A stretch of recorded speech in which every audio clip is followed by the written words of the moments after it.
हमको तो लगता है कि हम सुसाइड कर लेंगे, पर छोटी बच्ची है, मेरी छोटी बच्ची को कौन देखेगा। अब मेरे सास ससुर शुरू से ही इन लोगों का कहना था कि अपना जेवर दो, यहाँ पे लॉकर में रखेंगे। हमने कहा नहीं, मेरा मेरा जेवर है, हम नहीं देंगे आपको। उसके बाद मेरी जो ननद है वर्षा जायसवाल, मेरे जो हस्बैंड है वो वर्षा जी का बहुत बात सुनते हैं, उनके मेल से ही अब वो हमसे 5 लाख का डिमांड करने लगे मेरे हस्बैंड। उसके बाद जब यहाँ मुजफ्फरपुर रहने के लिए आए हैं तो मेरे सास ससुर आए दिन मेरे संग झगड़ा झमेला करते हैं, बोलते हैं कि तुम यहाँ से चली जाओ, ये घर बिक चुका है। होता है जो पारिवारिक जो मामला होता है जिसमें इस तरह का आरोप प्रत्यारोप लगता है। ये झूठा आरोप नहीं है, इसी रूम से वो इस दरवाजे से आए, क्योंकि उस रूम में हम झिटकिनी मार के रखते हैं और ये बाहर का रास्ता है। सुबह 5 बजे की घटना है, वो धक्का देके झिटकिली मैंने ये जो झिटकिली है ये धक्का देके अंदर चले आए। हम नाइटी पहने हुए थे, वो मेरे संग छेड़छाड़ किए। फिर उसके बाद जब हम हाथ मैंने उनको धक्का वक्का दिए तो फिर वो मेरे मैंने गुप्त अंगों को भी उन्होंने छेड़ के रहते हैं, क्योंकि हमको अकेले रह रहे हैं, हमको डर भी लगता है।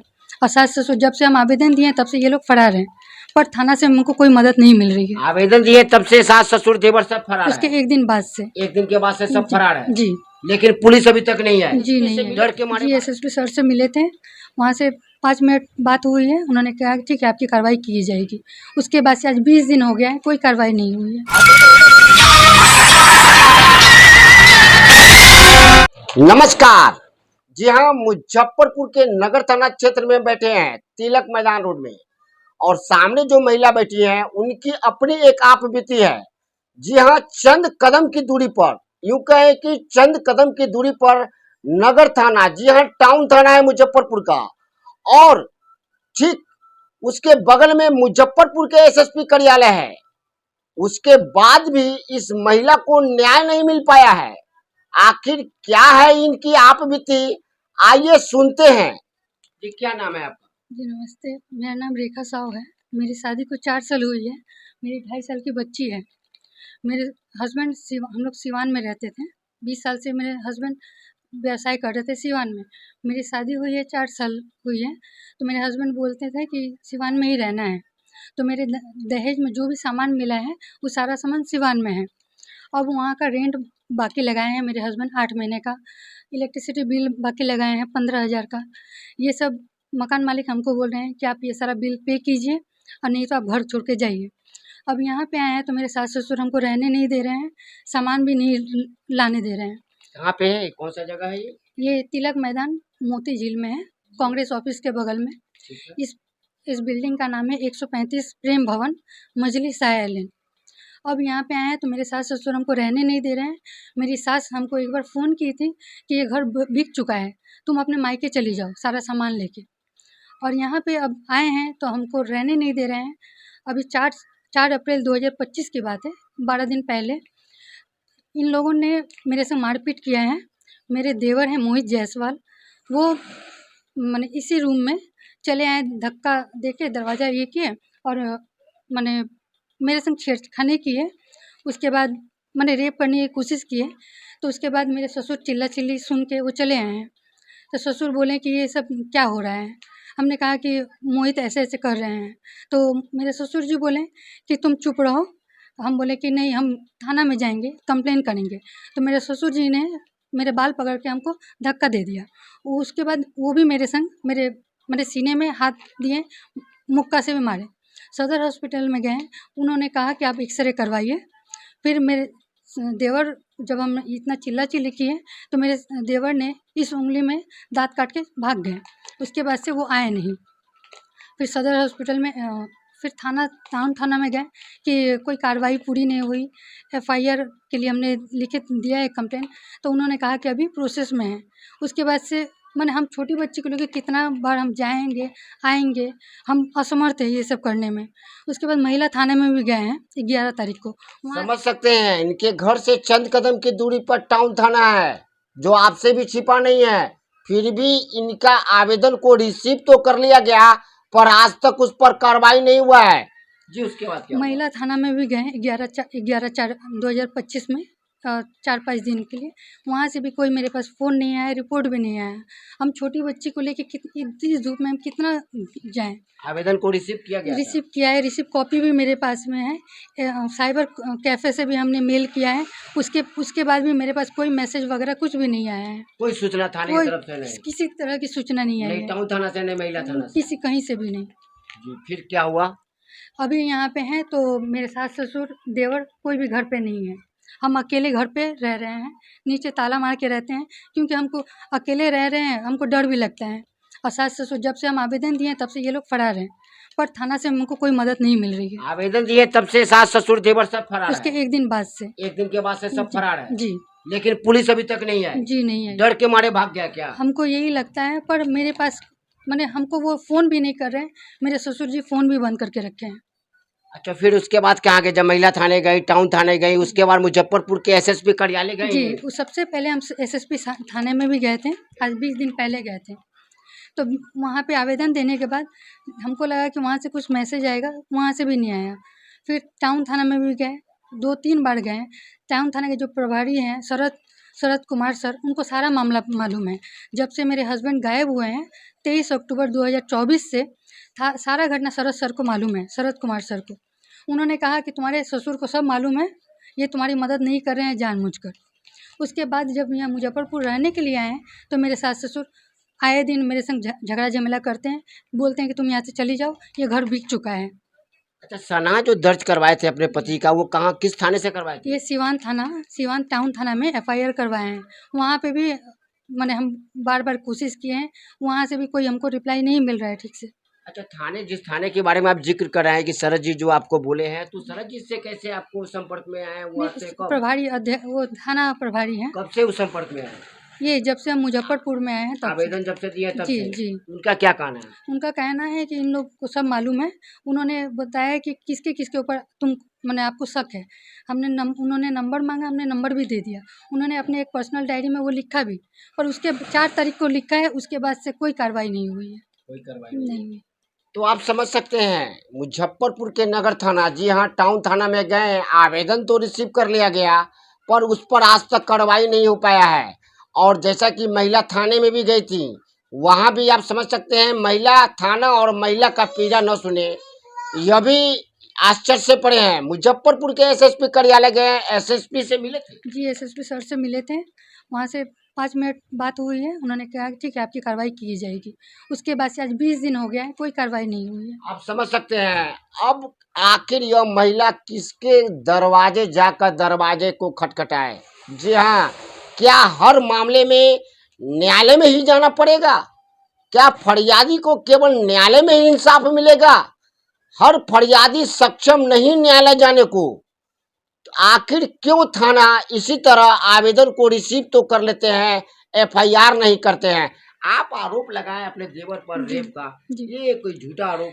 जी, नहीं, क्योंकि झूठा ऐसा भी होता है, पारिवारिक जब मामला होता है जिसमें इस तरह का आरोप प्रत्यारोप लगता है। ये झूठा आरोप नहीं है। इसी रूम से वो इस दरवाजे से आए, क्योंकि उस रूम में हम झिटकिनी मार के रखते हैं और ये बाहर का रास्ता है।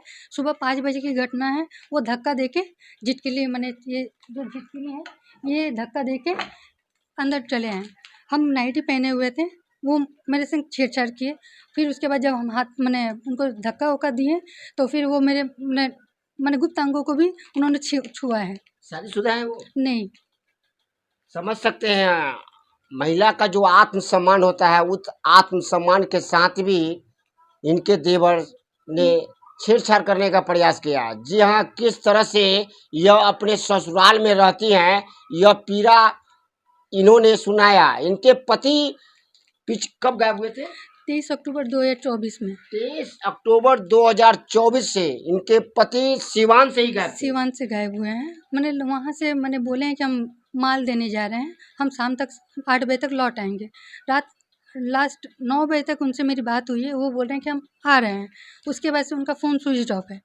उसके बाद से दूसरे दिन हमने मेरी सास ससुर को भी फ़ोन किया, उसी रात से ही फ़ोन किए हैं। 2 बजे रात तक मेरी सास से बात हुई है। उन्होंने कहा कि सुबह हम आके थाना वाले से मिलेंगे। उसके बाद से ये लोग ना आए। उसके बाद हम जितने दिन वहाँ पे थे, कम से कम 15-20 दिन हम थाना का चक्कर लगाए हैं कि मेरे हस्बैंड को ढूँढ दीजिए। उसके बाद से हमने कर्ज़ लेकर 5 लाख रुपए अपने हस्बैंड को दिए हैं इंटरेस्ट पे। आज इंटरेस्ट वाले लोग भी हमको दबाव डालते हैं कि आप पैसा दीजिए, आप पैसा दीजिए। उसके बाद से हम अपना जेवर गिरवी रख कर पंजाब नेशनल बैंक में गिरवी रख कर उनको 4 लाख रुपया दिए हैं। उसके बाद भी इन्होंने कहा कि वैसा में मैंने पैसा लगाएंगे, 2 महीना तक वो पैसा रखे। उसके बाद वो 23 अक्टूबर 2024 में घर नहीं लौटे। क्या काम करते हैं? चूड़ी लौटी का काम है। कब शादी हुई थी आपकी? 2021 में 16 फरवरी में। 16 फरवरी। तो अब 5 लाख रुपया आपसे मांगा गया, 5 लाख रुपया आपने दिया भी जेवर गिरवी रख कर। जी। क्या लग रहा है आपको, आपके अनुसार से क्या लग रहा है? क्योंकि आप भी तो उस घर में 4 साल व्यतीत किए हैं, आपको भी तो पता कहीं होगा कि आखिर किस तरह का खेल आपके साथ खेला जा रहा है। क्या लग रहा है आपके अनुभव से, क्योंकि आप तो उस घर में रही हैं? जी, जब से हम इस घर में आए हैं तब से मेरे ननद वर्षा जायसवाल और मेरे नंदोसी आशीष जायसवाल, ये कहाँ के रहने वाले ये हैं? पटना में रहते हैं। इनकी शादी पटना में हुई है मेरी ननद की। मेरी 2 ननद हैं, एक विशाखा, वो यही ब्रह्मपुरा में है, तो उनको इस सब से कुछ मतलब नहीं है। वो मेरे से माने मेरे हस्बैंड के जाने के बाद भी वो हमसे कांटेक्ट में रही हैं। पर मेरे ससुर जी उनके दुकान पे जाके चिल्ली भी किए हैं कि तुम माने रेखा से क्यों बात करती हो, मेरा नाम रेखा है। तो वो फिर मेरे से बात करना छोड़ दी। अब मेरे सास ससुर शुरू से ही इन लोगों का कहना था कि अपना जेवर दो, यहाँ पे लॉकर में रखेंगे। हमने कहा नहीं, मेरा जेवर है, हम नहीं देंगे आपको। उसके बाद मेरी जो ननद है वर्षा जायसवाल, मेरे जो हस्बैंड है वो वर्षा जी का बहुत बात सुनते हैं। उनके मेल से ही अब वो हमसे 5 लाख का डिमांड करने लगे मेरे हस्बैंड कि तुम 5 लाख का अपने भाई लोगों से मांगो, बहन लोगों से मांगो, हम बिजनेस को आगे बढ़ाएंगे। हमने कहा कि नहीं, हम किसी से पैसा नहीं मांगेंगे, जिसके कारण हमसे हमेशा मारपीट होती रहती थी।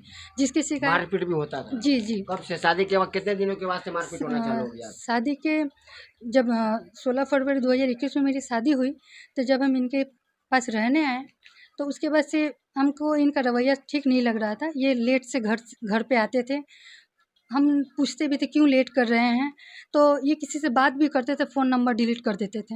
अब यहाँ पे आए हैं तो पता चल रहा है कि उनकी एक बेटी भी है, वो शादीशुदा हैं। उनकी बेटी भी है, शादीशुदा भी है? जी, अगल-बगल के सब लोग कहते हैं। यहाँ के लोग कहते हैं, यहाँ तिलक के मैदान रोड के तिलक जहाँ पे मैदान आपका मजलिस ससुराल है, यहाँ के लोग कह रहे हैं। जी, कि उनके तुम्हारी शादी के बाद से वो शादी किया है। शादी के बाद, आपके शादी हो जाने के बाद? जी, उसकी एक बेटी भी है। यानी पहली पत्नी है आप? जी, पहली पत्नी है। दूसरी पत्नी को आपने कभी देखा कभी नहीं? देखा नहीं है। सुना है मोहल्ले से? जी, बस सुना है। अब यहाँ मेरे सास ससुर यहाँ पे मुजफ्फरपुर में हमको आने में हमेशा के लिए बारण करते थे कि नहीं, वहीं पे रखो, वहीं पे रखो। हमने हस्बैंड को बोलते थे यहाँ पे किराया लगता है 5-6 रुपया। यहाँ पे? नहीं, सिवान में। अच्छा। तो वो किराया नहीं लगेगा, हम लोग चलते हैं मुजफ्फरपुर में रहेंगे, अपना घर है, वहाँ पे या बिज़नेस कीजिएगा। तो वो हमेशा बोलते थे कि नहीं नहीं, यहीं सिवान में ही हमको रहना है। उसके बाद मैंने यही सब घटना हुई और उनका हमेशा जब से शादी हुई है तब से मेरे से पैसे का डिमांड करते थे। हम हमेशा बोलते थे कि हम कहाँ से लाएंगे, क्योंकि मेरी शादी के 6 महीना बाद ही मेरे पापा डेथ कर गए। तो भाई को जितना होता है वो सब देते हैं। आज भी हम यहाँ पे हैं तो मेरे भाई ही खर्च चलाते हैं, सास ससुर फ़ोन भी नहीं करते हैं। उसके बाद से जो दूध लेते हैं, दूध वाले को भी बारण कर दिए हैं कि आधा किलो से ज़्यादा दूध नहीं देना, नहीं तो हम पैसा नहीं देंगे। कौन बोला? मेरे देवर मोहित जायसवाल। अच्छा, वो पकड़ गया? जी, दूध वाले को कल कांटेक्ट करके बोले हैं कि आधा किलो से ज़्यादा दूध नहीं देना, अगर उससे ज़्यादा दूध लेती है तो उसका पैसा हम नहीं देंगे। समझ सकते हैं इनके पीड़ा। फिर आगे क्या, कैसे आपका जीवन यापन अभी चलेगा? हम अपने सहेली से पैसा लेते हैं, अपने भाई लोगों से पैसा लेके अभी घर खर्च हम चला रहे हैं। अभी हम कैसे हम चलाएंगे, यही हमको सोच में हमको तो लगता है कि हम सुसाइड कर लेंगे, पर छोटी बच्ची है, मेरी छोटी बच्ची को कौन देखेगा। समझ सकते हैं रेखा जी के पीड़ा को, किस तरह से इनको 2021 में इनकी शादी हुई थी और किस तरह से इनके साथ षड्यंत्र रचा गया है। जी हाँ, इनके पास जो भी संपत्ति थी वो सभी संपत्ति को किसी न किसी बहाने से इनसे ले लिया गया और अब सामने तस्वीर आया कि इनके पति गायब हो गया। अब गायब होने के बाद पता चला जब ये अपने ससुराल आई तो यहाँ भी सास ससुर और देवर जो किया उस मामले को लेकर यह थाने गए और थाने में कोई कार्रवाई आज तक तो नहीं हुआ है। तो फिर आखिर यह किस तरह का न्याय है? आखिर यह पीड़ित महिला जाए तो जाए कहाँ? जी हाँ, पूछना होगा शासन और प्रशासन से कि आखिर कोई असहाय महिला, पीड़ित महिला किसी आवेदन को लेकर जाते हैं न्याय के उम्मीद से उस आवेदन को रिसीव कर लिया जाता है, उसके बाद भी उस पर संज्ञान नहीं लिया जाता है। आखिर यह किस तरह का न्याय है? जी हाँ, मैंने इनसे जानने का पूरा प्रयास किया कि आखिर क्या हो रहा है। मेरे अनुसार जिस तरह से मेरा अनुभव कर रहा है कि कहीं न कहीं इनके साथ षड्यंत्र रचा गया है और इनके पास जो भी पैसा था उस पैसा को कहीं न कहीं हथियाने के लिए बड़ा षड्यंत्र रचा गया। और जब इनके पास पैसा समाप्त हो गया, संपत्ति समाप्त हो गया, तो अब इनको घर से बेघर करने का प्रयास किया जा रहा है। पता चल रहा है कि यह जमीन जिस जगह पर हम लोग बैठ रहे हुए हैं, इंटरव्यू ले रहे हैं, वह जगह भी बिक गया है, जैसा कि इनका सास ससुर का कहना है। हालांकि यह जांच का विषय है, पर आखिर उस आवेदन को, जिस आवेदन को टाउन थाना, महिला थाना या फिर मुजफ्फरपुर के कप्तान एसएसपी के पास जो आवेदन पड़ा, आखिर उस आवेदन का क्या होगा? आखिर क्यों नहीं जांच पड़ताल हो रही है? आखिर क्यों नहीं इनके पति को खोजा जा रहा है?